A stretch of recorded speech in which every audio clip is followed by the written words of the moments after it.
அனுப்பப்பட்டவர்கள். David Livingstone. David Livingstone ஸ்காட்லாந்தில் பிறந்தார். ஏழை குடும்பத்தில் பிறந்த இவர் சிறு வயதிலே வேதாகமத்தை கருத்தோடு படிக்கும் பழக்கம் உள்ளவர். குடும்ப வறுமையின் காரணமாக தனது 10வது வயதிலே பஞ்ச ஆலைக்கு வேலைக்கு சென்றார். காலை 6 மணி முதல் 8 மணி வரை வேலை செய்தார்.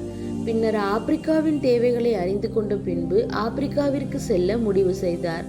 சுவிசேஷம் அறிவிக்கப்படாத மத்திய ஆப்பிரிக்காவை சென்றார்.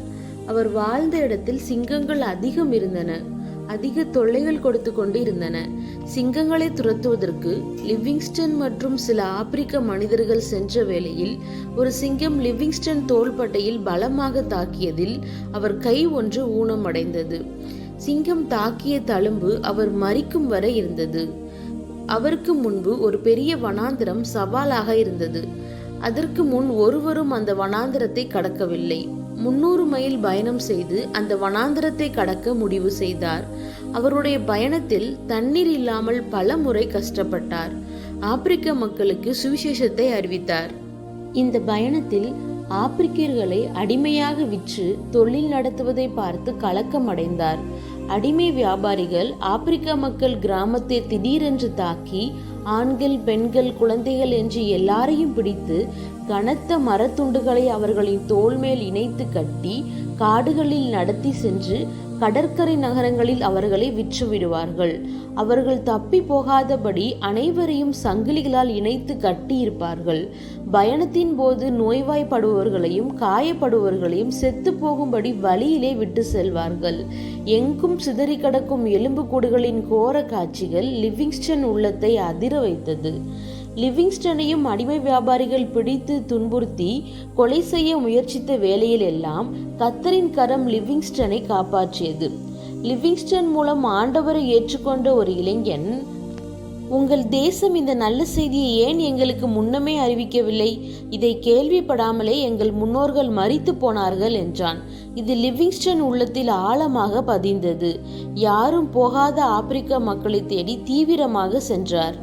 லிவிங்ஸ்டன் பயணத்தில் அவரது உடைகள் கிழிந்து கந்தலானது. கால்களில் புண்கள் வந்தும் அவரை அதிகமாக வருத்தியது. சில நேரங்களில் ஆகாரம் இல்லாமல் தரையில் பட்டினியோடு படுத்து உறங்கினார். 31 முறை விஷ காய்ச்சலால் பாதிக்கப்பட்டு எலும்பும் தோலுமாக காட்சியளித்தார். அடிக்கடி வேதாகமத்தை வாசித்து தன்னைத்தானே உற்சாகப்படுத்திக் கொள்வார். 16 ஆண்டுகள் ஆப்பிரிக்கா காடுகளில் பணி செய்து 9000 மைல்கள் பயணம் செய்தார். ஆப்பிரிக்க இன எதிரிகளாலும் காட்டு விலங்குகளாலும் எப்போதும் ஆபத்து வந்து கொண்டே இருந்தது. ஆனாலும் தேவனுடைய கரம் அவர் உயிருக்கு ஒரு சேதமும் வரவிடவில்லை. யாருடைய ஆதரவும் இல்லாமல், ஆகாரம் இல்லாமல் பல இரவுகளை தன்னந்தனியாக கழித்தார். லிவிங்ஸ்டன் நண்பர்கள் லிவிங்ஸ்டன் மரித்து இருக்கலாம் என்று எண்ணினார்கள். ஆனாலும் ஆண்டவர் அவரை கைவிடவில்லை. லிவிங்ஸ்டனை எஞ்சிய நாட்கள் நிம்மதியாக வாழ அழைத்தார்கள். லிவிங்ஸ்டன் அன்போடு மறுத்து தேவனுடைய பணியை விட்டு வர முடியாது என்று சொன்னார். மேலும் 1 ஆண்டு காலம் மட்டும் பயணம் செய்த லிவிங்ஸ்டன் பலன் இழந்து போனார். 1873ஆம் ஆண்டு மே மாதம் 1ஆம் தேதி காலையில் முழங்காலில் நின்ற வண்ணமாக ஜெபம் செய்து கொண்டிருந்த போதே அவர் உயிர் பிரிந்தது. மரிக்கும் தருவாயில் கூட ஆப்பிரிக்கா மக்களுக்காக மன்றாடி கொண்டே ஜீவனை விட்டார். உண்மையுள்ள ஆப்பிரிக்க நண்பர்கள் அவருடைய இதயத்தை ஆப்பிரிக்காவின் மத்திய பகுதியில் அடக்கம் செய்தனர். அவரது உடலை பதப்படுத்தி 900 மைல்களுக்கு அப்பால் இருக்கும் கடற்கரை பகுதிக்கு கொண்டு வந்தனர். சிங்கம் கீறிய காயத்தை வைத்து அவரது உடல் கண்டு கொள்ளப்பட்டது. பின்பு அவருடைய உடல் இங்கிலாந்து கொண்டு சென்றனர். தேச மரியாதையுடன் லிவிங்ஸ்டன் உடல் அடக்கம் செய்யப்பட்டது. திரளான கூட்ட மக்கள் வந்து அவருக்கு மரியாதை செலுத்தினார். லிவிங்ஸ்டன் தன் உயிருள்ள நாள் வரை ஆண்டவருக்காக ஆப்பிரிக்காவில் பணி செய்து கொண்டே இருந்தார். அனுப்பப்பட்டவர்கள்